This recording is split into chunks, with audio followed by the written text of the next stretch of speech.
having stepped away from exercise for a couple of moments with us, what is it the Star Sports do here at Quarry Hill? At Quarry Hill we provide the PE that the teachers obviously haven't got time to provide for themselves. We cover their PPA times, have time to do their planning and their marking and things, and we cover the whole curriculum. We run by Val Sabin and we've got our own plans and things.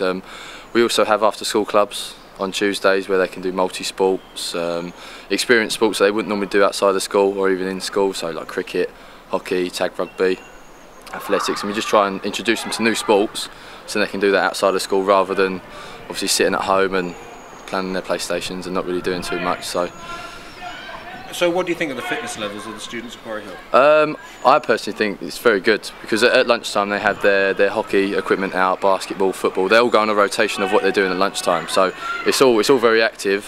And I mean the kids seem to enjoy it, so they put a lot of effort in as well. So they do get quite a lot out of it, and the fitness levels are quite high, to be honest. So would you say you're trying to balance fun with an element of competitiveness? Yes, I think children do need to be competitive because obviously in life things aren't always going to go their way, you know, so they need to obviously experience the winning as well as the losing as well. So we try and ensure the kids are competitive but fairly, and to be sort of gracious winners and sort of they can take the losing side of it as well, you know. So. And what about technique in different sports? Do you teach things like that as well? Yeah, what we start with from the basics. So we'll start, say if we're doing tennis, we'll start just without a ball, just using the tennis racket. With football, they'll start with the ball at their feet, and they won't play any matches until sort of 2 or 3 weeks down the line, until they're ready to put their skills that they've learned into the games. So then, obviously, the games are of good quality, and they learn during them games as well. So.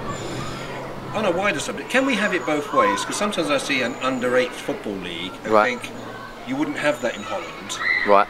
But then again, can I have it both ways? Because those kids are actually getting out and doing exercise, aren't they? I think, to be honest, as long as the emphasis on enjoyment, that there shouldn't be any problem with what age they start. I mean, you have the mini kickers, they're sort of 18 months old and they're just given a ball and they sort of walk around with it and things. So I think any sport from any age is fine as long as you haven't got it too competitive with the parents and the manager and things like that. So they're just left to enjoy it and experience their own training as well, really. So.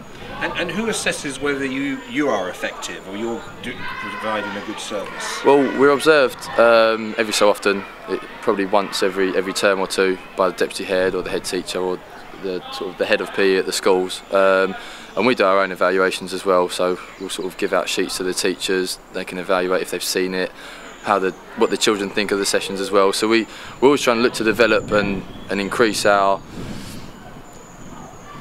levels of what we do with the children, so we try and get a lot of feedback whenever we can. So.